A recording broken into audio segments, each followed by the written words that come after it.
and 49% of them have to eat it. Basically, that's the way it goes essentially. So, it was more powerful than a dictator, and it was more powerful than a monarchy. And this is kind of harkening back to Jean-Jacques Rousseau. The general will. When the general will is expressed, of course, it is an extraordinary kind of power that can manifest itself. So here was another thing that he kind of contemplated and he wrote about as far as democracy in America was concerned. Now, some of the things he did were just observations that I'd like to highlight for you because I think that they were so telling. So one thing he talked about was he said the greatest tragedy in America was the treatment of the Native Americans.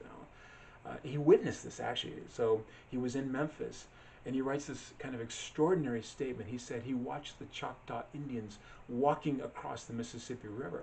Now, it's almost like a riddle. There was no bridge for them to walk across. So how do you walk across the river? And indeed, they did walk across the river. So think about it for a second. How can you walk across a river? Well, here's one way you can walk across a river. Because the river's frozen. It was a really harsh winter.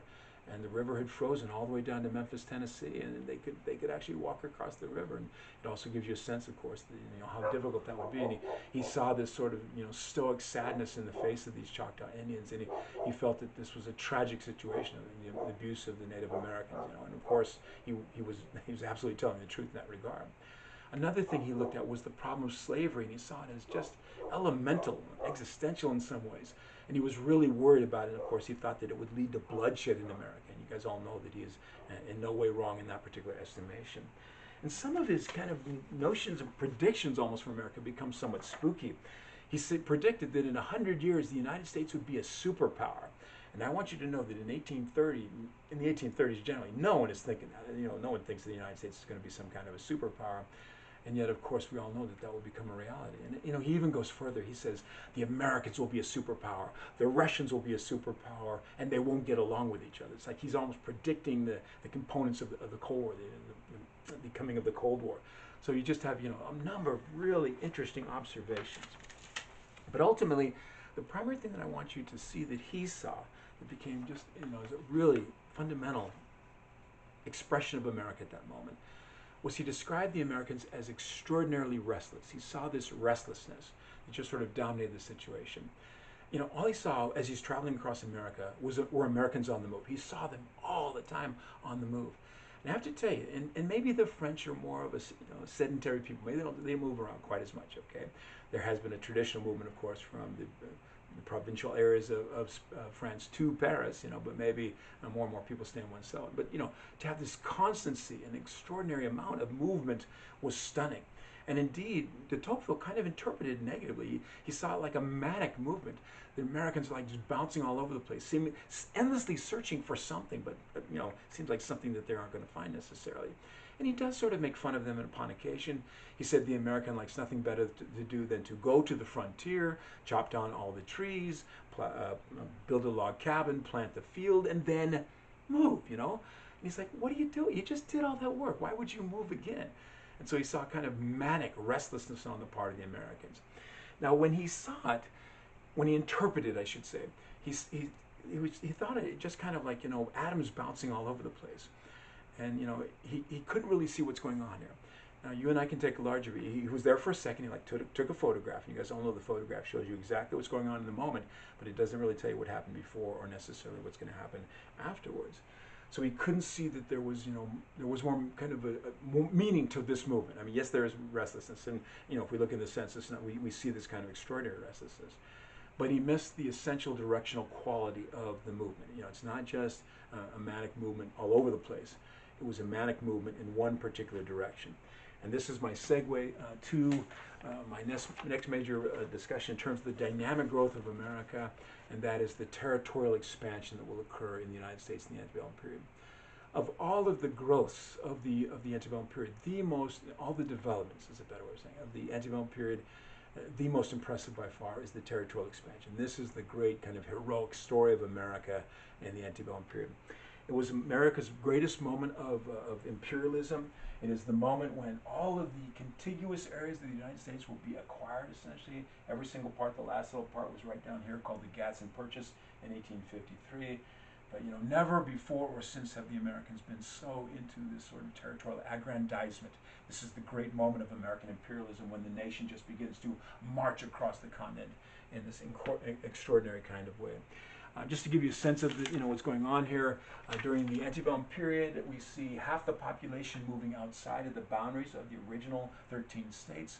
We see the addition of 20 new states. Of course, that's really impressive when you're adding 20 new states coming into play, all kind of undergoing, most of them undergoing that process I described to you from the Northwest Ordinance.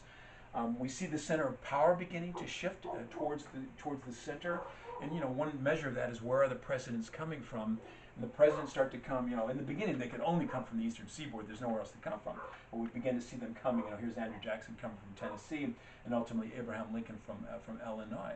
So you begin to see this, and then the critical kind of ultimate expression of this expansion was that by the time we get, to 1859, to 1860, there are 2 Pacific Coast states, both California and Oregon, have come into the place. So you just have this extraordinary expansion of the United States, of course, through a number of different, we can see in a number of different ways, of course.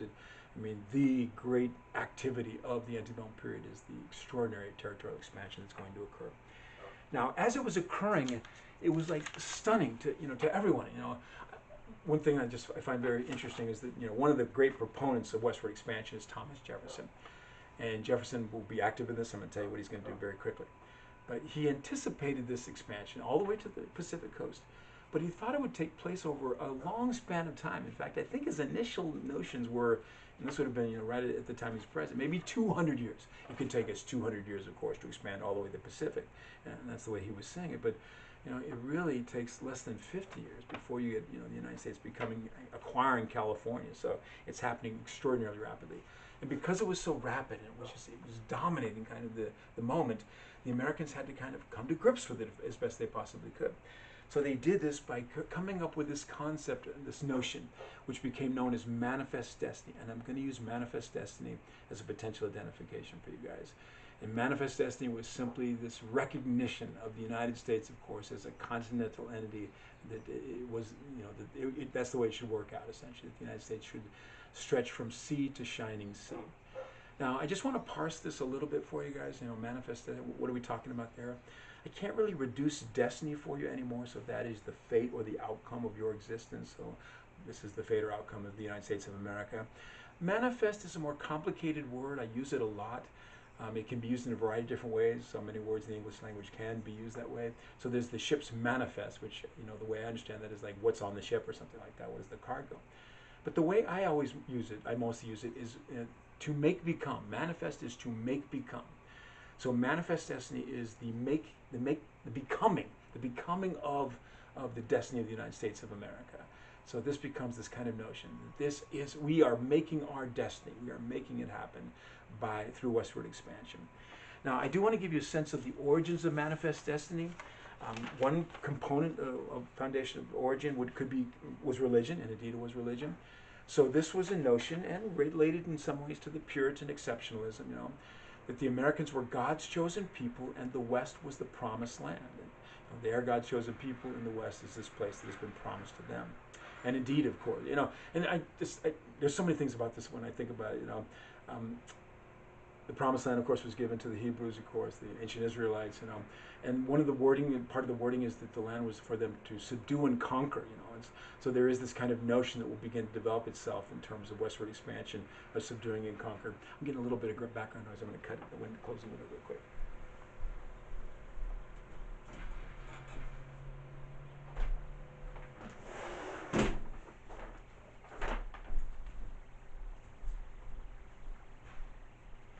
Sorry about that. But it is kind of the problem, of westward expansion. It seems like the Americans thought when you go west, you should chop down every tree, you should build on everything, you should pave over everything. It is kind of the tragedy of westward expansion. That so much of the land, of course, will be abused in a variety of ways. I always want to at least suggest that there is another religious perspective, of course, that nature is God's expression. This is kind of the kind that would come from John Muir and others, of course, and something that we should preserve and protect. But tragically, the subdue and conquer kind of seems to dominate much more. So there were many Americans who simply perceived the West saw themselves as God's chosen people, and the West as, of course, the promised land that they were to go to. There was also a secular interpretation of the situation, and this is primarily based on the notions of Thomas Jefferson. So Jefferson decided, he's a deist. He doesn't want to quite go with this kind of God's chosen people thing. So he described the West as the empire of liberty. And what he meant by that was that the Americans, with their extraordinarily benign political system, social system, economic system, they just deserve this. If you're the proponents of liberty, then there will be an empire of liberty, a place where you should be able to go. Now, I want you to know that, if we look at this, both of these things are in the minds of Americans, so functioning one way or the other. So some of them are thinking it's religious, of course, some of them are thinking secular. It doesn't matter. The vast majority of Americans simply began to think that the West was the American inheritance. This is where, we should go, basically. And one thing that I do want to suggest to you is that it wasn't just that it was an opportunity to go west. It was more like a duty. You must go west. You must subdue and conquer. And this is a driving kind of force that began to be part of the mindset of the Americans in the antebellum period. So for the identification, just a couple last things I'd like to do with you guys. A little bit of analysis. So cost benefits. I do want to mention the benefits, of course. I can't avoid those. The benefits to America are massive. History is like real estate. It's location, location, location, and the Americans will achieve this extraordinary location, which becomes the foundation of them being the people of plenty. I mean, you think about it: the acquisition of incredible agricultural areas like Iowa, or the mineral wealth of California. All these things, of course, will be such a huge benefit to America and allow the United States to become this hegemonic entity, a nation of leadership and domination as far as the world is concerned. So, on the other benefit, I almost forgot it. The personal benefit. I mean, I was born and raised in the land of manifest destiny. I'm born and raised in Southern California, and this is part of the land that was acquired under this notion of manifest destiny. And, how can I gainsay my own? I very much appreciate that I've been able to live here, of course, and this is part of the United States of America. So, there is a benefit, of course, associated with America. But you guys all know that, of course, I have to be the critical thinker here. And I do need to suggest to you that there were costs to be paid, and you can see that tragically this card was written by me and not by Patty. There will be costs to be paid, and there indeed, some of those were very substantial. The costs were, there's a variety of things that I want you to be aware of. The cost to the environment was massive. It does seem like the Americans thought that, as you go west, you should chop down every tree and you should turn up every piece of soil that you can. And they will do this, of course. And, there were massive hardwood forests that would just disappear in the vortex of the coming of the Americans. And what that means, among other things, of course, is habitat being destroyed. And what that means, of course, is that animals can no longer continue to survive. I tried to find out, it's a hard one to kind of put, like, how many animals will become extinct because of American territorial expansion, westward expansion, and I don't have a number for you. But I can tell you just, individual stories and anecdotes. There used to be something called the passenger pigeons that were just huge flocks of them that would roam the western areas. When they would come to roost, they would settle in particular areas, and so many of them would come that it was a tremendous nuisance. I mean, you walk in that area, you're going to get pooped on, no doubt about that. And the branches would break under the weight of the birds, and the noise, of course, was just horrific, basically. And they were something you could eat, so the hunters would go out there with their shotguns, and one shot will bring down 40 or something like that. And they kept doing it.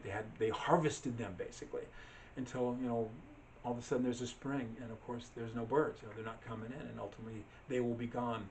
The buffalo are not extinct, of course, but they were hunted to the verge of extinction by the time we get to, especially 1890. The beaver also hunted to the brink of extinction. And the good news was that at the very moment, of course, when they were almost about to go extinct, and there's a change there's not the necessity of getting to the beaver is no longer there, or the economic demand for the beaver begins to disappear. But tremendous environmental cost to be paid, of course. The Americans would go and just, the caustic frontiers of like the mining frontier, where no one gave a damn about the environment. And maybe that's what you do. Maybe just, pull the resources out of the earth, and that's what you do. But I do want you to at least be aware, of course, of the environmental cost that will be paid because of American manifest destiny. The cost that Mexico pays, of course, is very substantial. This whole area down here, everything underneath my arm, was once upon a time part of Mexico. There's a whole lot of really good stuff in that area too. The oil of Texas, the gold of California, the agricultural prowess of California. It's a very different story if we think about that benefiting Mexico rather than benefiting the United States of America. So America's gain was a huge loss as far as Mexico is concerned. And then finally, in human terms, and I'm sure you guys know this, the entity that paid the greatest price for manifest destiny were the Native Americans. The Native Americans will, of course, really suffer the consequences of manifest destiny. Now, what I want to do is just change the focus just a little bit and just focus on the Native Americans. They found themselves, of course, in the way of manifest destiny, and this is going to prove to be extraordinarily problematic for their well-being. Just a general interpretation of the American attitude towards Native Americans, and I think this is functional, that the Americans never saw the Native Americans as anything really other than an obstacle. They saw them as an obstacle. And of course, the Americans are extraordinarily dynamic, so anything that is an obstacle is something that they are just going to steamroll right there. Anything that gets in their way, this is going to be, pushed aside one way or the other. So this leads to then sort of, how the Native Americans are seen as an obstacle, and of course what you need to do is get rid of the obstacle. And ultimately there kind of be two ways that the Americans will do this. And the first way, I'm going to call it the functional policy. And I think the critical distinction is this was never the official policy of the United States government. I will tell you, though, that you could go to individual states and you could find expressions that seem like their official policy that will kind of make this happen, all right? But I'm going to call it the functional policy. It was not what they were officially saying, but it was what they were doing. This is how they were behaving. And, whenever you have a powerful, dramatic point, you make it, okay, in your presentation. So here we go. I mean, it is kind of overdoing it, but I'm going to use a statement made by Phil Sheridan. Phil Sheridan was a famous cavalry officer during the Civil War who later became an Indian fighter in the aftermath of the Civil War. And apparently there was this one moment where there was a skirmish between Americans and American soldiers and Native Americans. And Phil Sheridan is there, of course. And in the midst of this, an unarmed Native American approached Phil Sheridan, and he said to Phil Sheridan, "Don't kill me, I'm a good Indian." To which Phil Sheridan replied, I'll give you a second if you want to say it before I do. Phil Sheridan said, "The only good Indian is a dead Indian." And just such an awful thing to say, and of course to say it to some person just makes it even so much more of an issue. But I'm going to suggest to you that basically was the functional policy of the United States of America, and the evidence is overwhelming. The population, pre-Columbian population, we think is something like 2.5 million.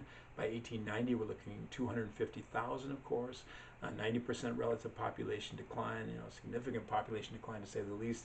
And, it's essentially a description of genocide. It's a genocidal situation. So it was, in many ways, the functional policy of the United States of America to kill off the Indians. Now, the various ways that they died, of course. And, a huge killer, the greatest killer was disease. And in our pandemic moment, I have a whole new attitudes towards everything associated with the great dying. And you can tell, and then it was so much worse, though. When smallpox hit, there's a 1 in 3 rate of death, so 30% death rate, 1 out of every 3 people who contracted. Our situation is much more benign than that, at least. Anyway, disease was a killer, of course.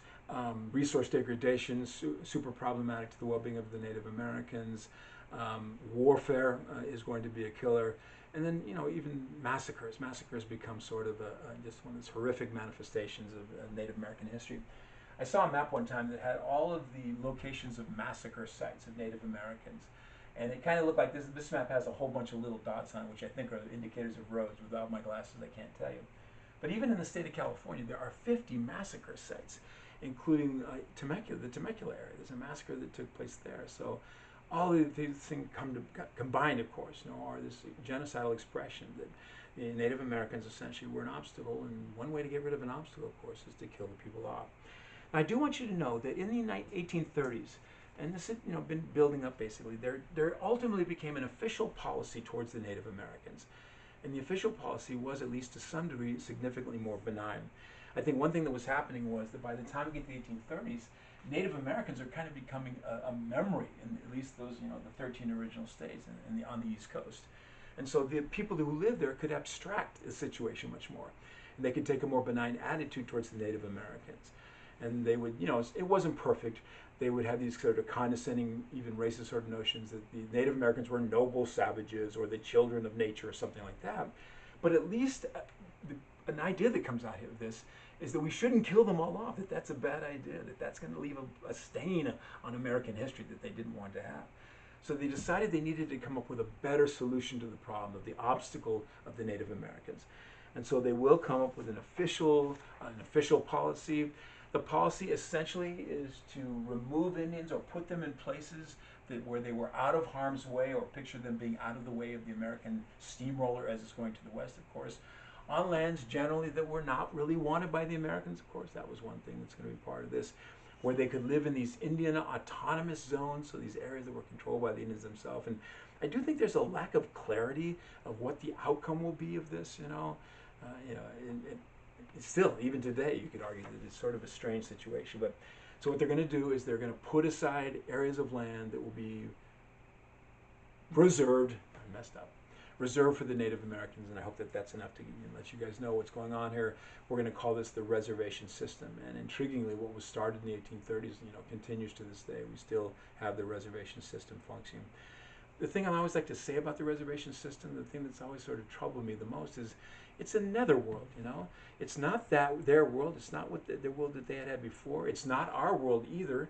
So it's kind of betwixt and between, and to live in a netherworld seems like a really difficult place to be, at least as far as I'm concerned. And historically, the reservations have been very sad locations.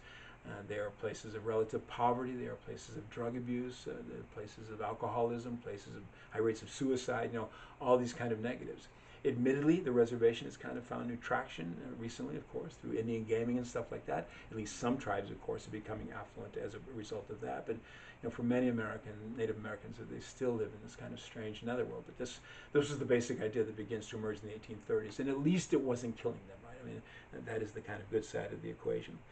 So what happened in the 1830s was there came this decision to create these reservations, and the way they wanted to do it was they wanted to take all the Native American remnants that were here in the eastern part of the United States, so east of the Mississippi River, and to take them someplace that they consider to be out of harm's way.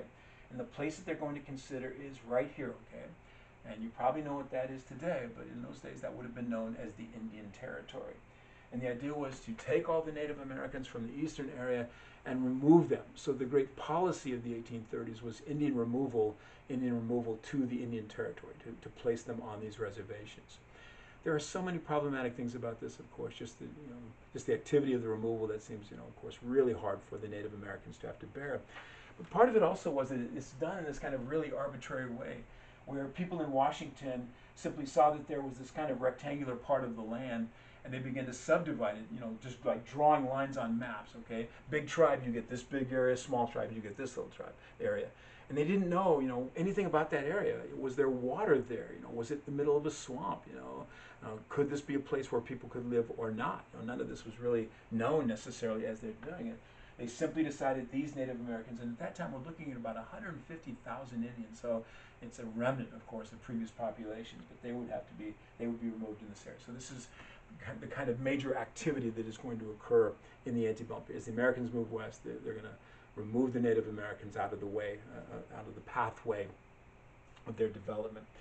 Now, I do want you to know that the whole antebellum period is a time of intense conflict, of course, as the Native Americans, seeing themselves impacted, of course, and began to fight back. And I got to tell you, the entire 19th century is a time of almost continual Indian warfare, because the Americans are continually moving west, and of course the Native Americans are continuing to have to confront in dealing with that. So we see, for instance, in the antebellum period, some fairly powerful expressions of Native American resistance as they try to, hold back against this American wave. Just a mention of the Creek Wars that occurred in Alabama. This would have been in the early part of the antebellum period, in the 1810s or that 18 teens. The Creek warriors decided that they had to put a stop to what was happening, and they decided that there could be no more land that would go from their people to the white people. So the warriors got together and they took a blood oath. And they took a stick and they would cut themselves on the arm and rub the stick in it and then pass it from one person to another. And they called themselves the Red Sticks, that this was a kind of group. And then they swore that they would stop all transfers of land.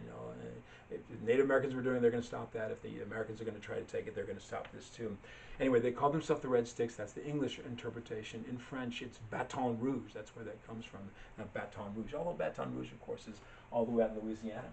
Well, this will lead to conflict, of course. The Americans would not tolerate Native Americans resisting them in this way. So Andrew Jackson, in his first major activity, will lead a group of Tennessee volunteers carrying, I think they're Kentucky long rifles. I love all the little components of that. Down into Alabama, of course, to defeat the Creeks. There is resistance, of course, but the Americans will overwhelm that.